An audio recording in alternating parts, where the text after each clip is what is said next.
تو میں پہلے تو آپ کے سامنے وہ پورا جو ایک ٹریل ہے یہاں پہنچنے کے لیے کہ کیا کیا راستے میں ایونٹس ہوئے جس کی وجہ سے ہم وہاں پہنچے وزیر آباد پہ، اور اس کے بعد کیا ہوا۔ اور مجھے ان کے جواب پتہ ہے، لیکن میں قوم کے سامنے وہ سوال رکھوں گا جب میں یہ آپ کو ہر مرحلے سے لے کے جاؤں۔ سب سے پہلے کیا ہوا؟ رجیم چینج ہوئی، رجیم چینج کی پوری سازش ہوئی۔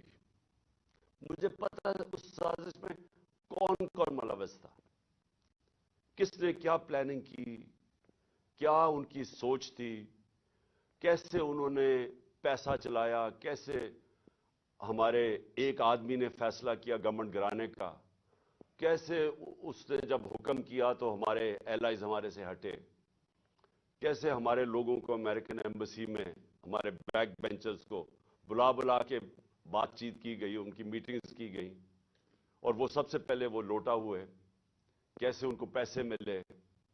یہ سارا عوام سب سمجھ گئی ہے کہ یہ ہوا کیا تھا۔ گورنمنٹ گرا دی، 9 اپریل کو گورنمنٹ گر گئی۔ لیکن جو 10 اپریل کو ہوا وہ پاکستان کی تاریخ کا ایک پہلی دفعہ ایک اس طرح کا منظر قوم کے سامنے آیا، اور وہ کیا ہوا؟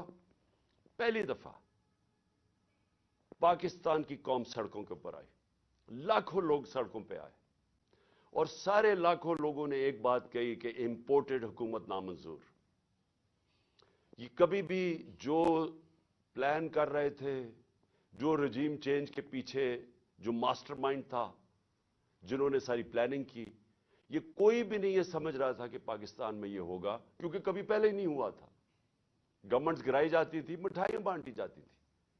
تو پہلی دفعہ ایک باشعور، ایک جاگی ہوئی، ایک بیدار قوم سڑکوں پہ نکلی، اور ان کو سمجھ آ گئی کہ یہ کیا ساری گیم ہوئی تھی، اور ہمارے اوپر اس ملک کے نامور ڈاکوؤں کو، جرائم پیشہ لوگوں کو مسلط کر دیا گیا۔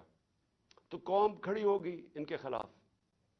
قوم نے یہ واضح ایک پیغام دیا وہ سہولت کاروں کو، رجیم چینج کے جو لوگ تھے، جو غدار تھے، یہ ملک کے میں کہتا ہوں غدار تھے، جو میر جعفر تھے، قوم نے ان کو پیغام پہنچا دی کہ ہمارے لیے یہ ہمیں بھیڑ بکریوں کی طرح نہ رکھو، ہم اس چیز کو قبول نہیں کرتے، ہم انسان ہیں،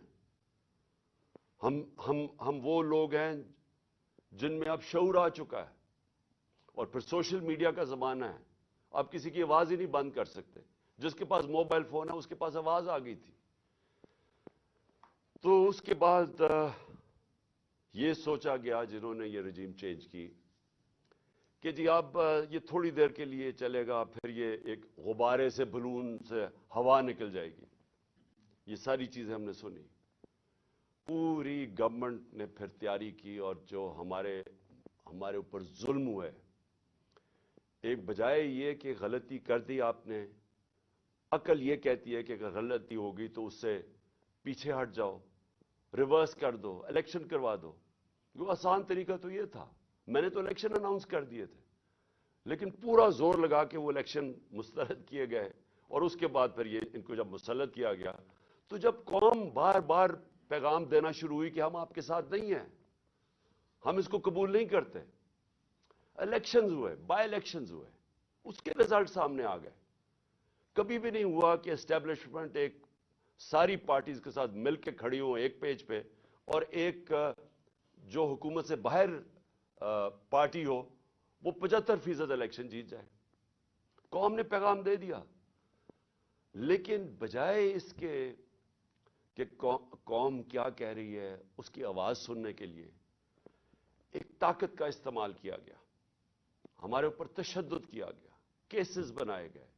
پتہ نہیں میرے اوپر کتنے 50-60 کیسز ہیں، مجھے تو یہ بھی نہیں یاد اب کتنے کیسز ہیں۔ مجھے دہشت گردی کا کیس بنایا گیا، پکڑنے آئے مجھے پولیس والے، اور اس کے بعد ہر قسم کے کیسز ہیں ڈسکوالیفائی کرنے کے لیے، کسی طرح راستے سے ہٹاؤ۔ جب پتہ چل گیا کہ عوام ادھر کھڑی ہے تو پھر بھی بجائے عوام کے ساتھ کھڑے ہونے کے, چوروں کے ساتھ کھڑے ہو کے کوشش کی گئی کہ کسی نہ کسی طرح اس کو راستے سے ہٹایا جائے. اور ہم نے ہر بار دیکھا استعمال کرتے ہوئے 25 مئی کو جس طرح کا ظلم کیا گیا. کبھی ایسے نہیں ہوا کہ ایک پرامن احتجاج یہ جو ہمارا تھا لانگ مارچ, کتنی ہمارے خلاف 3 لانگ مارچز ہوئی, کوئی کسی کا راستہ نہیں روکا. یہاں 2 دن پہلے پولیس گھروں میں گھس کے چادر اور چار دیواری کو مسترد کر کے اس ملک کے جو ہمارا ایک اسلامی کلچر ہے, ہم خواتین کی گھر کی رسپیکٹ ہے اس ملک پہ, کہ ہم اس طرح فیملیز کے گھروں میں نہیں رات کے 3 بجے دوبارے چھلانگ کے پولیس گھس جائے. وہ گھسی, ان کو پکڑا, لوگوں کو لے کے گئے, 11 سال کے بچے کو پولیس اسٹیشن لے کے, کیونکہ باپ نہیں تھا اس کو پولیس اسٹیشن لے گئے.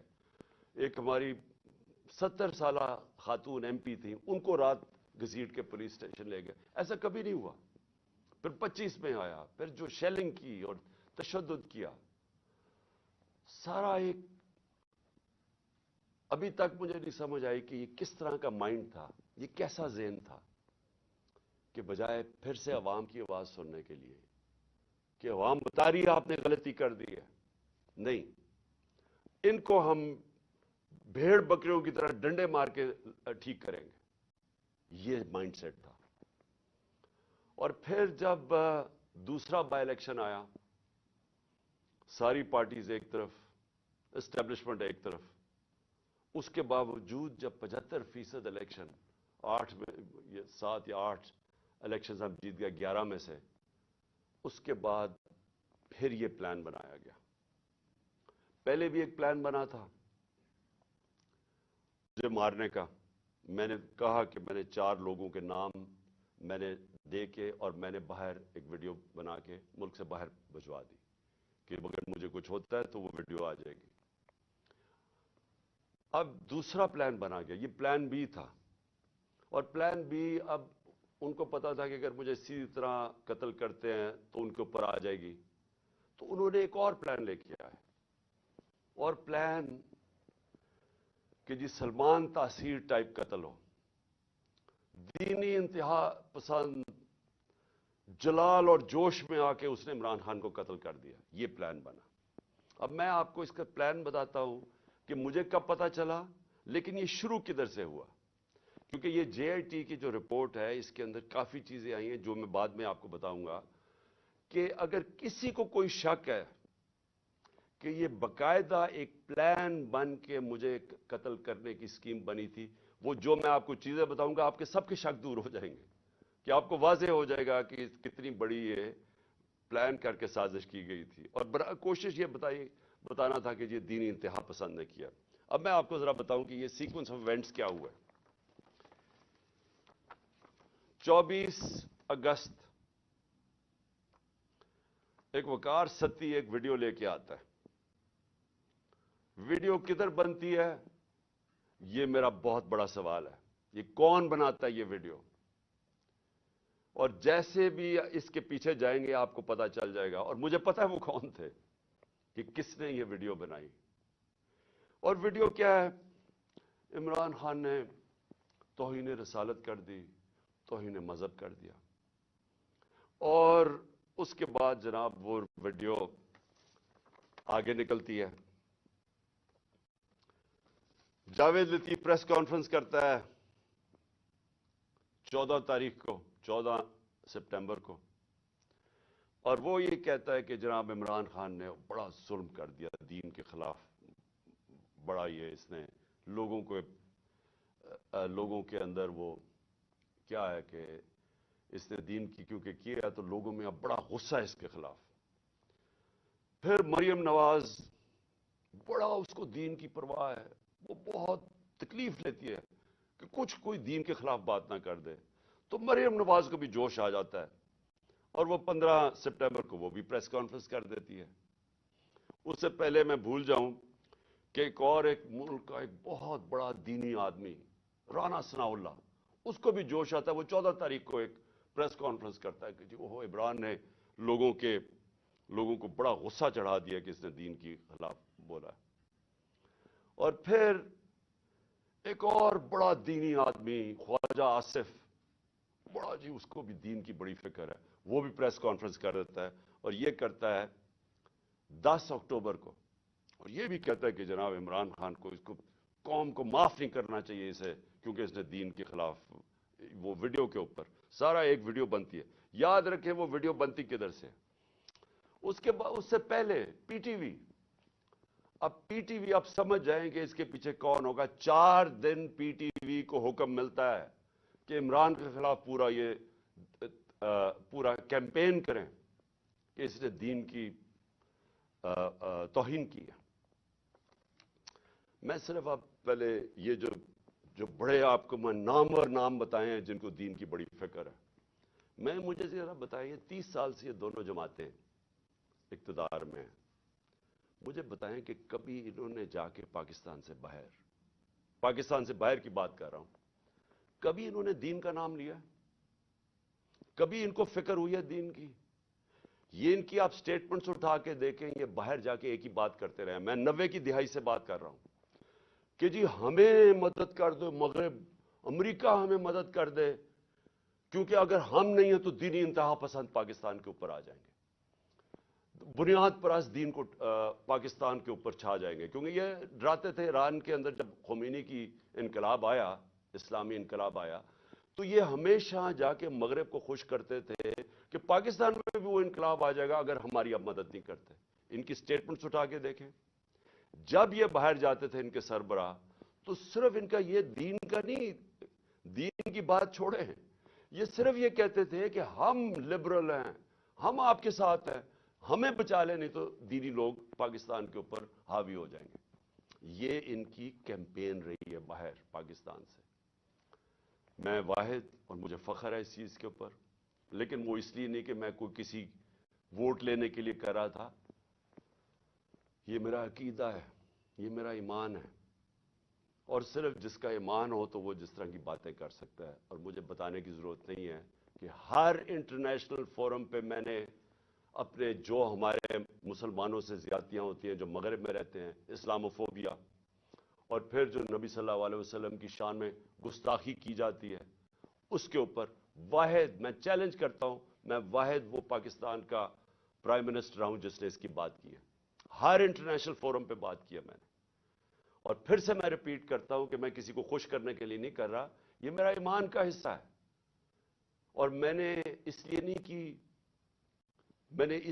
کی کہ میں وہ جا کے کوئی پوائنٹ سکورنگ کر رہا تھا مغرب میں جا کے، میں مغرب کو بڑی اچھی طرح جانتا ہوں، میں جو ہمارے ملک پاکستان کے لوگ مغرب میں رہتے ہیں اور مسلمان مغرب میں رہتے ہیں، مجھے پتہ ہے ان کے اوپر کیا دشواریاں گزرتی ہیں، مجھے پتہ ہے ہندوستان میں اس وقت مسلمانوں کے اوپر کیا ہو رہا ہے، جو مسلمان ہندوستان میں، اس لیے میں نے ہر فورم کے اوپر یہ بات اٹھائی۔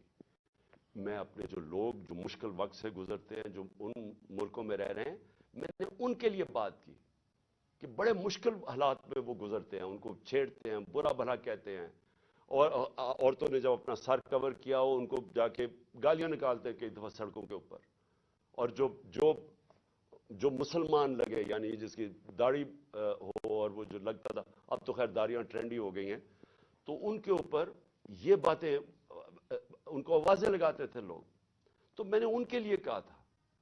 اور پھر یہ جس طرح سارے ہم مسلمانوں کو تکلیف ہوتی ہے، ہمیں وہ تکلیف پہنچتی ہے جب ہمارے نبی صلی اللہ علیہ وسلم کی شان میں گستاخی کی جائے، تو یہ میں نے ہر فورم پہ اٹھایا، اس کے اوپر یہ پروگرام تیاری ہو رہی ہے کہ جناب وہ آدمی دین کی توہین کر رہا ہے، اور یہ اس لیے نہیں کر رہے تھے کہ ان کو، یہ جو لوگ ہیں، یہ جو لٹیروں کے میں نام لے رہا ہوں، یہ سارے نامور ڈاکو ہیں جن کے میں نے نام لیے، رانا ثناءاللہ بدماش ہے، سارا فیصلہ آباد میں جانتا ہے، ان کو کوئی دین سے تعلق نہیں ہے، یہ سارا پلان بن رہا تھا، یہ ایک سکرپٹ کے مطابق چل رہے تھے۔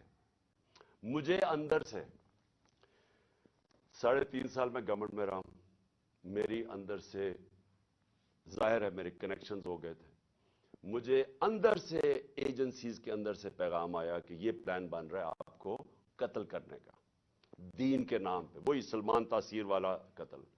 تو میں نے پھر 2 جلسوں کے اندر اس کی بات کی، میں نے 7 اکتوبر کو میرا ایک جلسہ تھا اور اس سے پہلے 24 سپٹمبر کو میرا جلسہ تھا.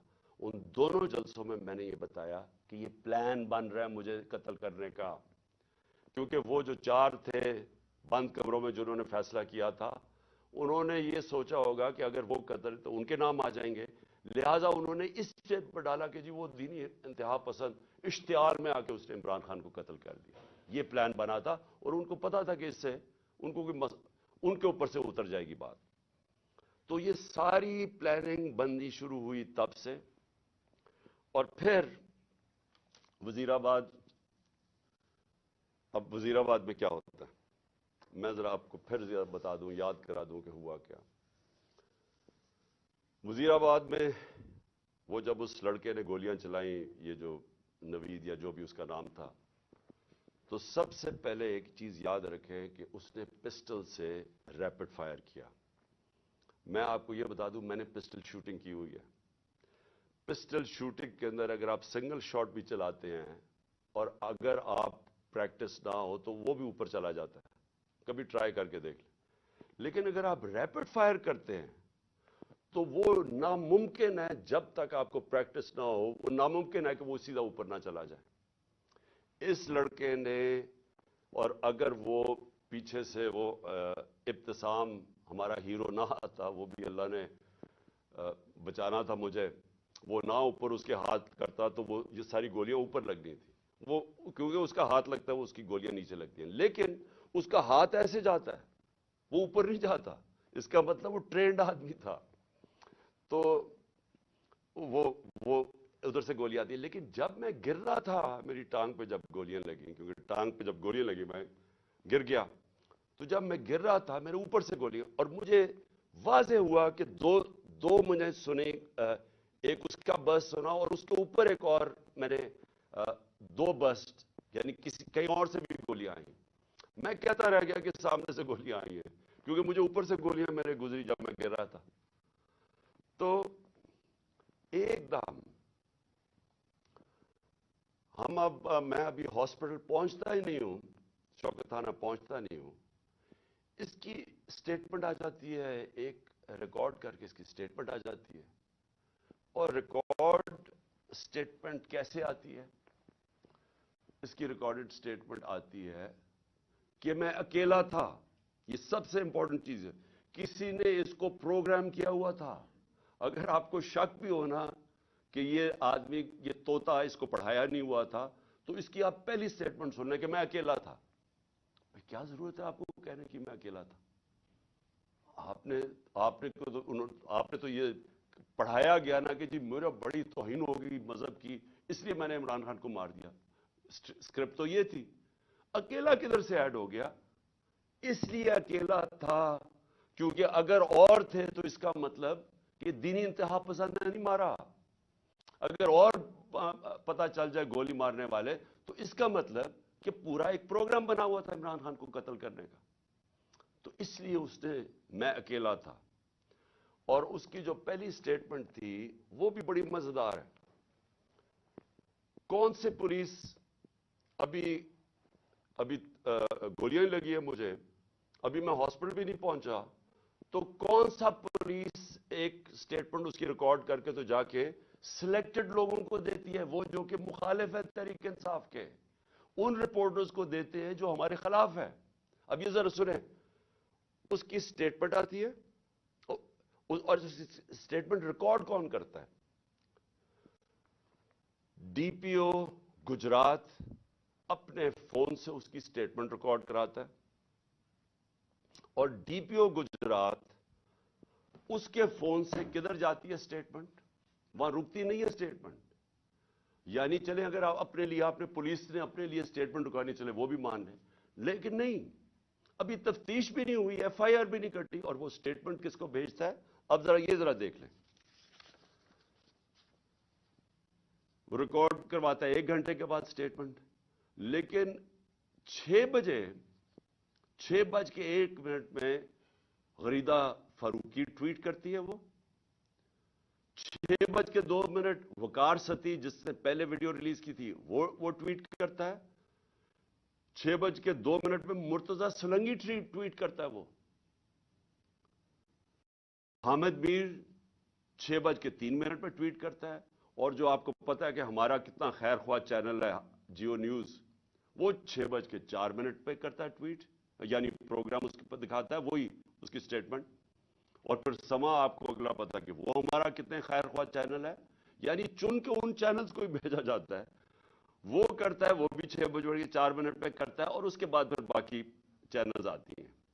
تو سب سے پہلے ڈی پی او جو سٹیٹمنٹ ریکارڈ کراتا ہے اس کی، وہ سب سے پہلے جاتی ہے ان رپورٹرز کو جو کہ سب کو پتا ہے کہ اس وقت تحریک انصاف کے مخالف ہے.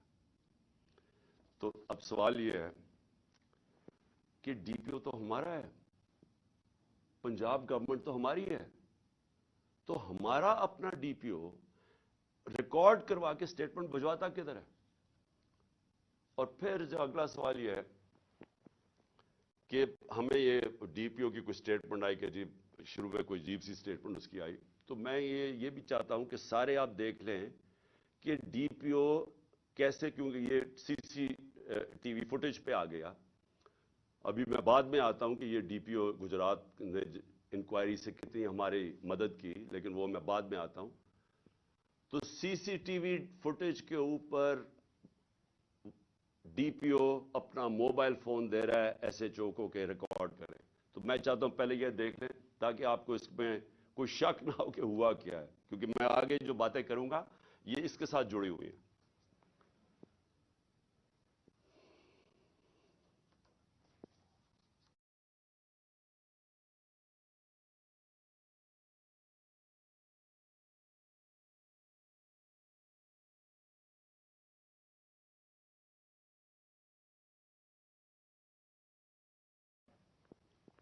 اب ذرا آگے کہانی جاتی ہے.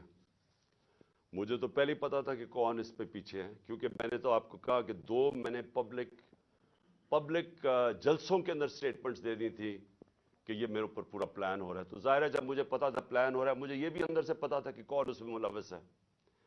اب میں نے 3 نام، جب میں ہاسپٹل پہنچا میں نے 3 نام دے دیے کہ یہ 3 لوگ ہیں جو کہ اس میں ملوث ہیں. اب یہ یاد رکھیں کہ ایف آئی آر ہوتی کیا ہے، فرسٹ انفارمیشن رپورٹ کا مطلب ہوتا کیا ہے. مجھے گولیاں لگی ہیں، میرا یہ حق ہے کہ میں جن کو سمجھتا ہوں کہ اس کے اندر جن میں جو شک ہے مجھے، ان کا میں نام دوں تاکہ انویسٹیگیشن شروع ہو. گورنمنٹ ہماری پنجاب میں، میں پارٹی کا ہیڈ جس کی گورنمنٹ پنجاب میں ہے، اور ہم وہ سٹیٹمنٹ نہیں ریکارڈ کروا سکتے. میرا پہلا سوال ہے کیوں؟ کون تھا جو کہ روک رہا تھا اس سٹیٹمنٹ کو؟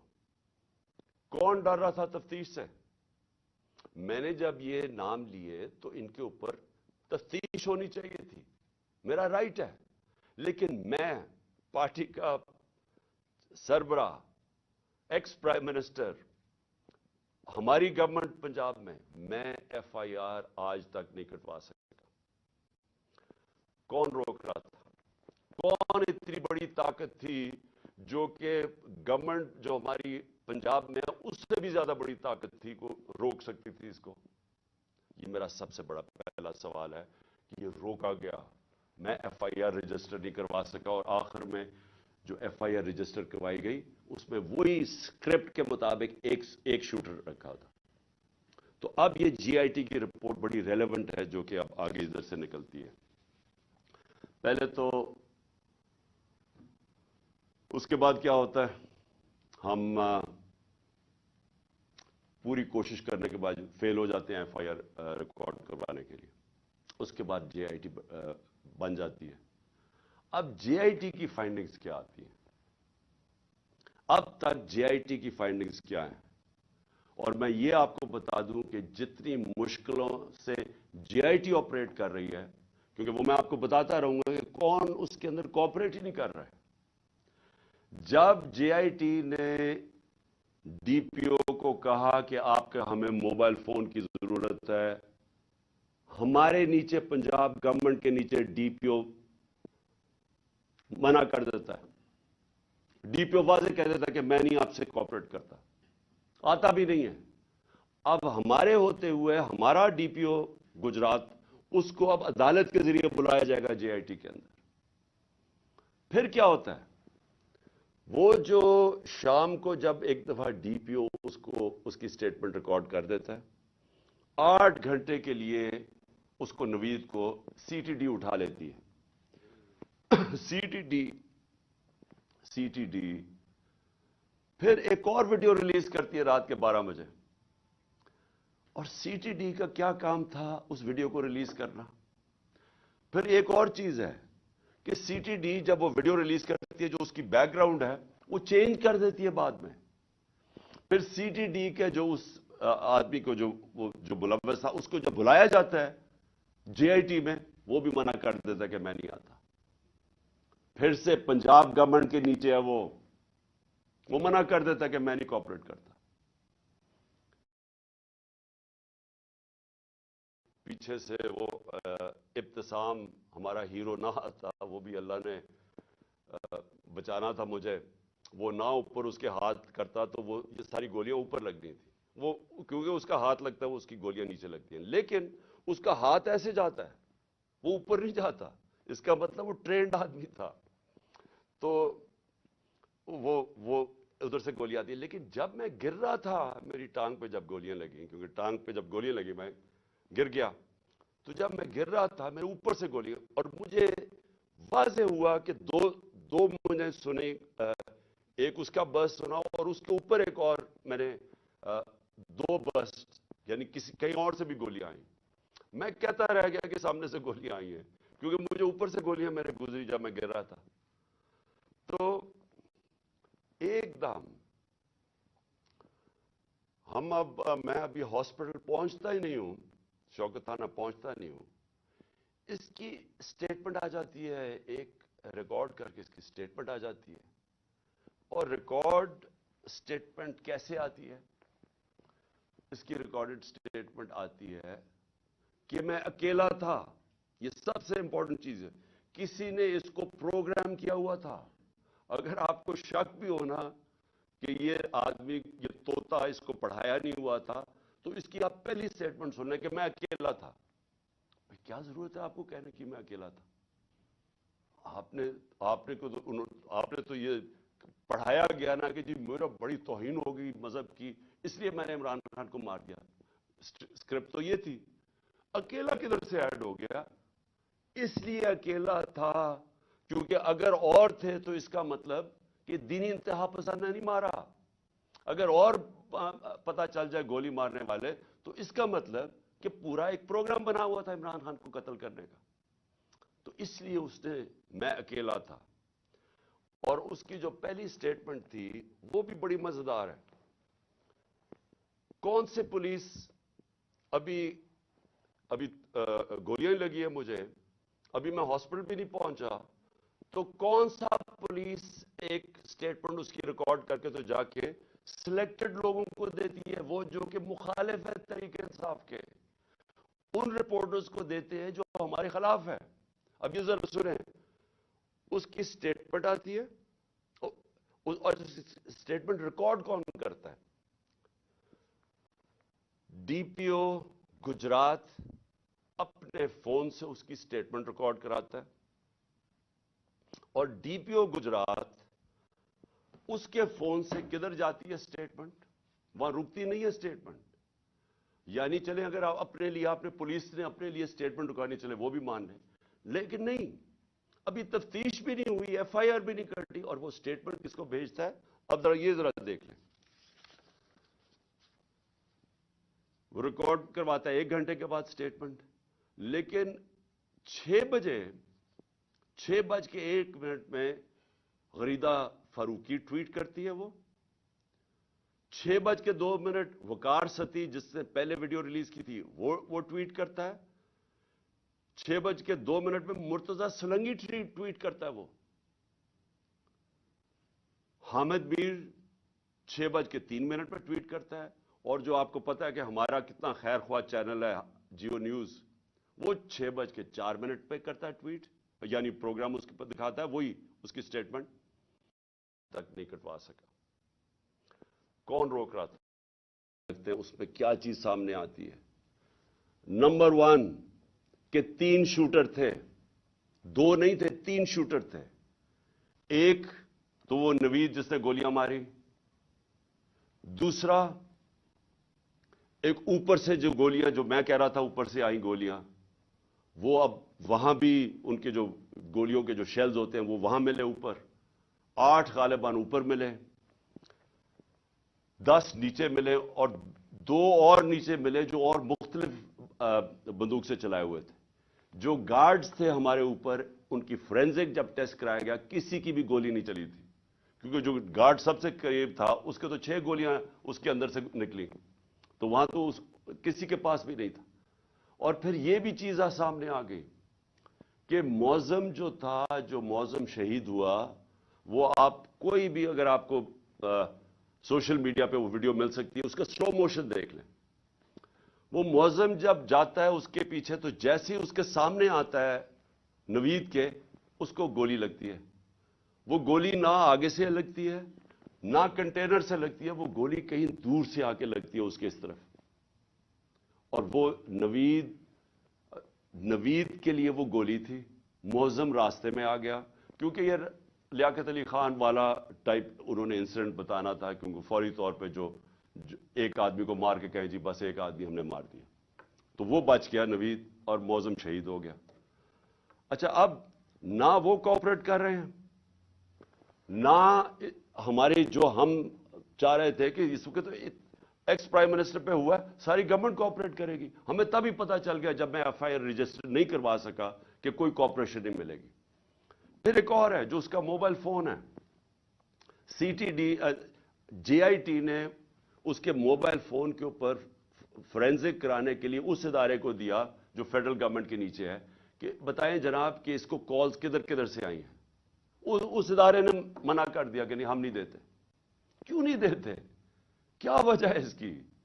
تو اس سے آپ خود, سر میں چاہتا ہوں کہ آپ خود ذرا سوچ لیں کہ یہ ہو کیا رہا ہے, کہ یہ ملک کے اندر بجائے آپ یہ سوچیں کہ ملک کے سربراہ کو قتل کرنے کی سازش ہے, یہ ساروں کو مدد کرنی چاہیے, وہ کوئی مدد نہیں کر رہا.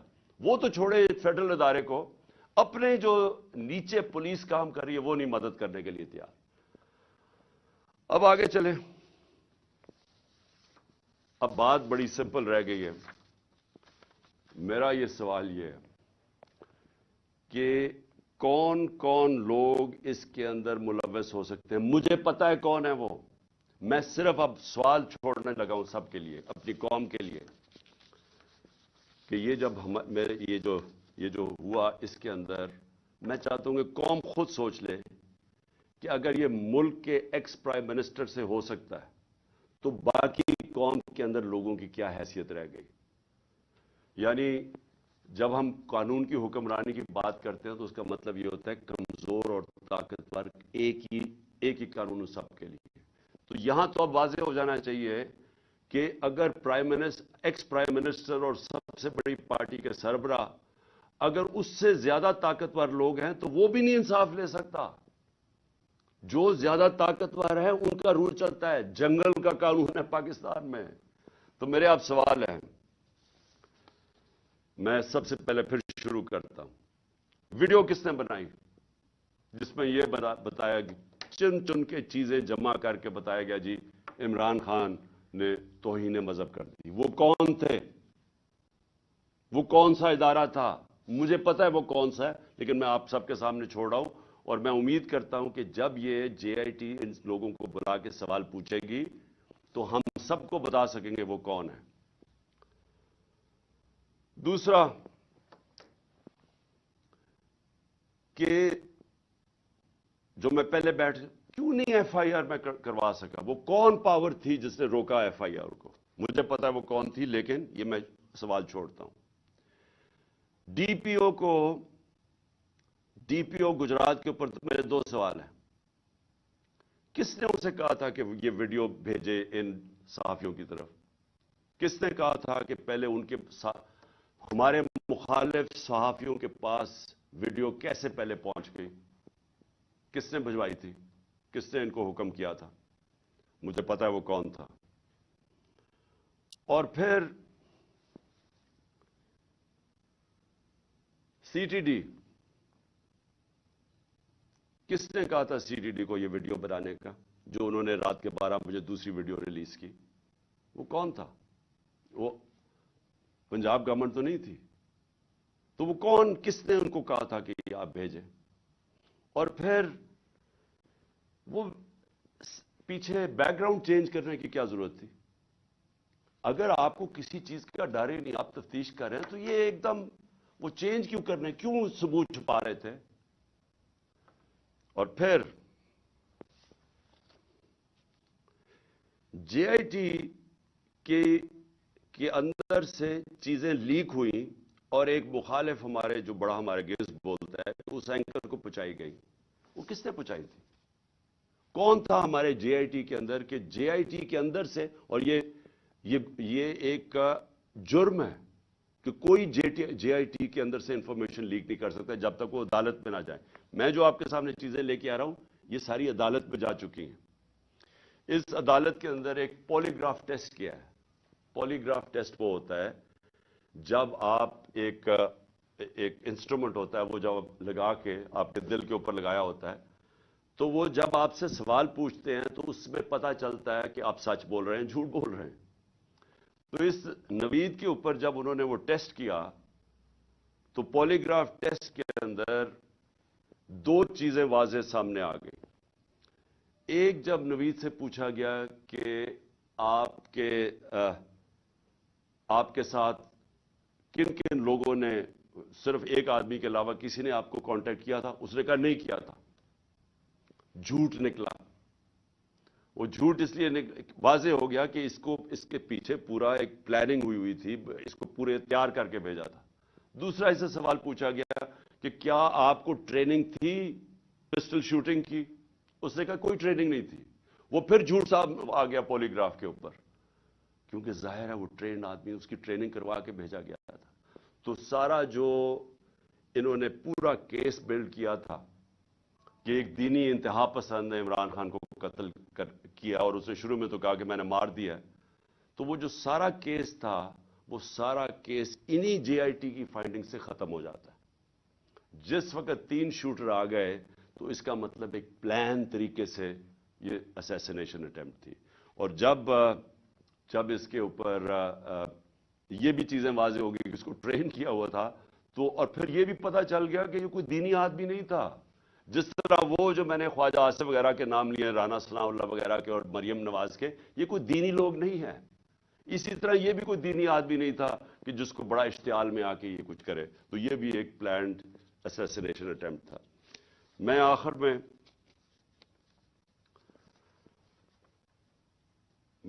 میں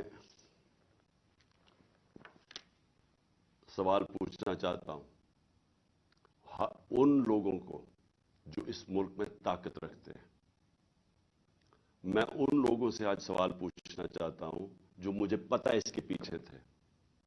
مجھے یہ پتہ ہے کہ نون لیگ کے اوپر سربراہ ان کے پیچھے تھے، مجھے اس کا واضح ہے. مجھے یہ پتہ ہے کہ رانا ثناء اللہ جس کے لیے قتل کرنا کوئی بڑی چیز نہیں، وہ پیچھے تھا.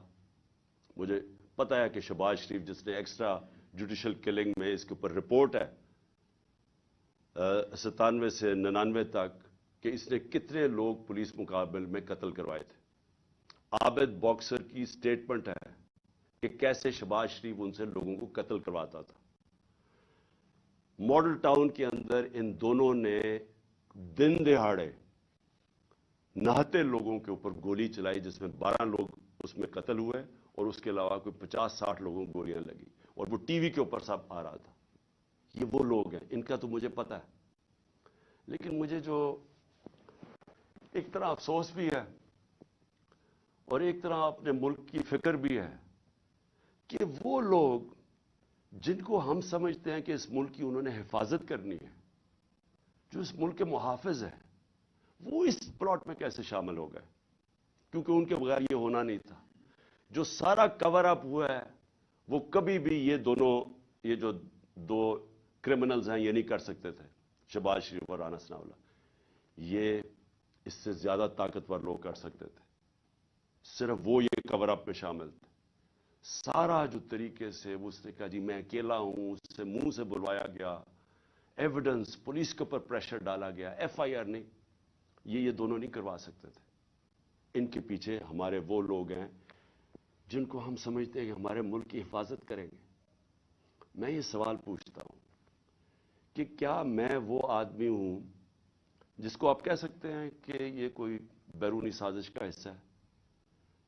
کیا آپ کہہ سکتے ہیں کہ اس نے اپنا ملک کا کبھی پیسہ ملک سے باہر رکھا ہوا ہے اور باہر بڑے بڑے اکاؤنٹس ہیں اور بینک اکاؤنٹ، جس طرح یہ جو چور اوپر مسلط کیے ہیں ان سب کے باہر پیسہ پڑا ہے، اربوں ڈالر پڑا ہے، اور ابھی بھی چوری کر کے پیسہ باہر لے کے جا رہے ہیں. جس نے باہر کمائی کر کے سب کچھ، آج اس کا جینا مرنا پاکستان ہے. میرا سوال یہ ہے کہ اس کو اگر قتل کروانے کی سازش میں آپ ملوث ہیں تو کیا آپ کو فکر ہے اپنی قوم کی؟ اگر ملک کی سب سے بڑی پارٹی کے سربراہ کو آپ قتل کروا دیتے ہیں، جو واحد فیڈرل پارٹی ہے پاکستان میں، قوموں کو پولیٹیکل پارٹیز اکٹھا رکھتی ہیں، اگر قوموں کو صرف فوج کے ذریعے اکٹھا رکھتے تو ایسٹ پاکستان علیحدہ نہ ہوتا. ایسٹ پاکستان کی جو پاکستان کی سب سے بڑی پارٹی تھی، اس کے خلاف جب اپنے ملک کی اسٹیبلشمنٹ چلی جاتی ہے اور وہ ملک ٹوٹ جاتے ہیں. اگر آپ وہ پارٹی کے سربراہ کو ختم کرنا چاہتے ہیں جو واحد اس وقت ملک کا ایک ملک کی فیڈریشن کی اس وقت ایک ہی آدمی ہے جس کی ساری جگہ ووٹ بینک بھی ہے، جو اکٹھا بھی رکھ سکتا ہے، تو یہ کس کے لیے کیا جا رہا ہے؟ کیا یہ پاکستان کی بہتری کے لیے کیا گیا ہے؟ مجھے پتہ ہے کون تھے، اور مجھے افسوس سے کہنا پڑتا ہے مجھے بڑے افسوس سے کہنا پڑتا ہے کہ جب مجھے گولیاں لگی اور جب میں تب سے 3 مہینے، مجھے یہ میری ٹانگ کو ٹھیک ہونے میں 3 مہینے لگیں گے، کیونکہ جب آپ کی نچلی ٹانگ ٹوٹتی ہے وہ 3 مہینے لگتے ہیں اس کو ہیل ہونے میں. تو میں 2 کمروں میں بند ہوں. میں بار بار میرے سے اپنے سے سوال کرتا ہوں کہ یہ کیسا مائنڈ سیٹ ہے، وہ کون سا ذہن ہے، اور وہ مجھے پتہ ہے کون سا ذہن ہے کہ جو یہ سوچ سکتا ہے کہ اپنے ملک کو نقصان پہنچا سکتا ہے، کیونکہ یہ ملک کو نقصان ہوگا. آپ اگر ملک کی پولیٹیکل پارٹیز کو کمزور کرتے ہیں اور فیڈرل پارٹی کو، تو اس سے بڑا ملک کا نقصان کیا ہو سکتا ہے؟ یعنی یہ آپ کے دشمن کر سکتے ہیں. یہ دشمنوں کا پلان تو ہو سکتا ہے کہ ملک کو کمزور کرو اور ان کی پولیٹیکل پارٹیز کو کمزور کرو، فیڈریشن کو کمزور کرو، لیکن وہ لوگ جنہوں نے ملک کی حفاظت کرنی ہے وہ کیسے سوچ سکتے ہیں؟ اور میں بار بار میرے یہ ذہن میں چیز آتی ہے، اور مجھے پتہ ہے کہ بدقسمتی سے یہ صرف 1-2-3 لوگوں کی یہ سازش تھی، اور مجھے یہ بھی پتہ ہے کہ ہمارے ملک کی جو فوج ہے وہ ہر روز قربانیاں دے رہی ہے اس ملک کے لیے. وہ وار آن ٹیرر میں وہ قربانیاں نہ دیتے، آج ہماری حفاظت، یعنی ہم اس ملک میں کمفرٹیبل نہ ہوتے، ہمیں اعتماد نہ ہوتا کہ ایک ایسی ہمارے پاس سیکیورٹی فورس ہے جو اس ملک میں ہمیں سیکیورٹی دیتی ہے. لیکن ہر اداروں کے اندر کالی بھیڑیں ہوتی ہیں، اور یہ جس نے پلان کیا، مجھے پتہ ہے اور میں یہ چاہتا ہوں کہ یہ جے آئی ٹی کے ساتھ اب کوآپریشن کی جائے. یہ لوگ جو ایک جان کی آبسٹرکٹ کر رہے ہیں جسٹس، ان لوگوں کو ان کے اوپر ایکشن لیا جائے. اور میں آخر میں اپنے سپریم کورٹ کے چیف جسٹس سے کہنا چاہتا ہوں کہ میں نے شروع میں ہی کہا تھا کہ مجھے صرف انصاف کی ایک جگہ سے توقع ہے. جب یہ طاقتور لوگوں کو، جن کے میں نے نام لیے ہیں، یہ کیسے انصاف ہونے دیں گے اگر یہ خود اس میں ملوث ہے؟ تو صرف ایک طاقتور اگر انکوائری، اس کو اگر چیف جسٹس اس کو بیک کریں، پاکستان کے سپریم کورٹ کے چیف جسٹس، تب ہی انصاف مل سکتا ہے. نہیں تو مجھے اب تک جو میں نے حالات دیکھے ہیں، جس طرح کی ہر جگہ رکاوٹیں ہیں، مجھے کوئی امید انصاف کی نہیں ہے. پاکستان زندہ باد.